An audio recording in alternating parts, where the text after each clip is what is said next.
You have to stand for something and participate in what you're standing for and have a truly healthy belief.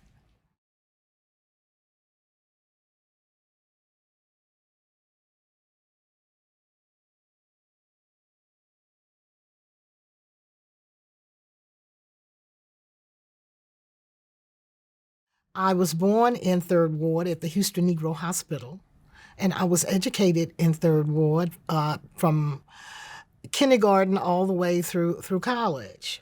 I was like 13 or 14 years old, and when I saw the pictures and read the information concerning Emmett Till, I was just in shock. But I thought it was just in Georgia to a certain extent, Chicago. I was wondering if it was going to start happening in Houston. So I had more of a fear than a rage of what was happening to children. And then when they lynched the soldier right outside of Picayune, Mississippi, I had fear, but not a rage. And I didn't come from a family that expressed violence. I came from a family that took a stand. My father was with the union in Detroit, Michigan, the Automobiles Association Union.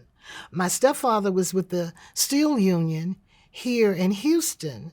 And when they were preparing to go out on strike, I would never hear anything in my family concerning violence. I was always hearing them concerning preparation, but never violence. So peace was always in me, trying to now struggle through the violence and the anger that I had placed on top of it. And I wanted that peace back. Then I started hearing speeches from different pockets, the Islamics, the Catholics, the Baptists, Malcolm X, Martin Luther King. And it started as time went on. I knew I was going to have to make a stand, but I didn't know what direction I was going to go into. And I started hearing different things and reading about Dr. King, and I needed to hear something to help this raging. And I started listening, really listening to what Dr. King was saying. I knew in there I was not turning another cheek nowhere. I knew I wasn't going to do that. No. But I wanted to be peaceful.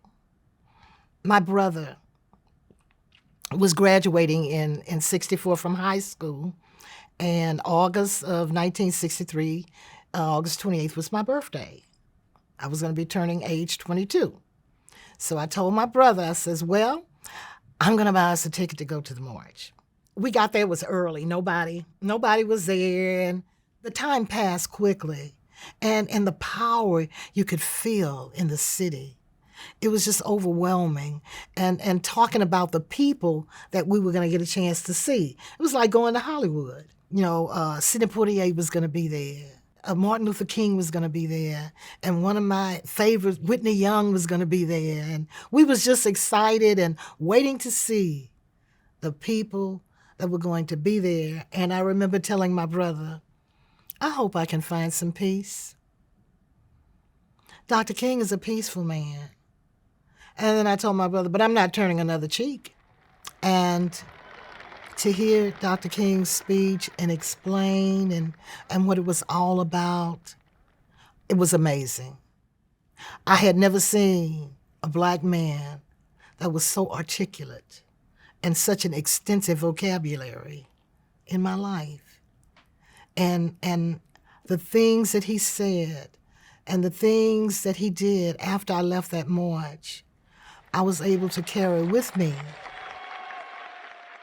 When Dr. King was assassinated, I still didn't know where my niche was in this civil rights movement, but I knew I belonged. I was going to have to do something. And when he was assassinated, he was working on the movement for the people, the black people. And I knew then that's where I fit in. And I moved right into that little slot, and I have been into that slot ever since. And the getting involved and realizing that I had to truly educate myself more and more, and then I had to practice love, unity. And that's how it started coming together for me. I had to even go to racial healing classes. I worked on me.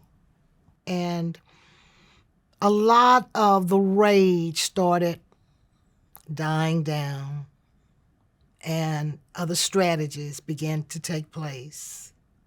And I'm at peace now.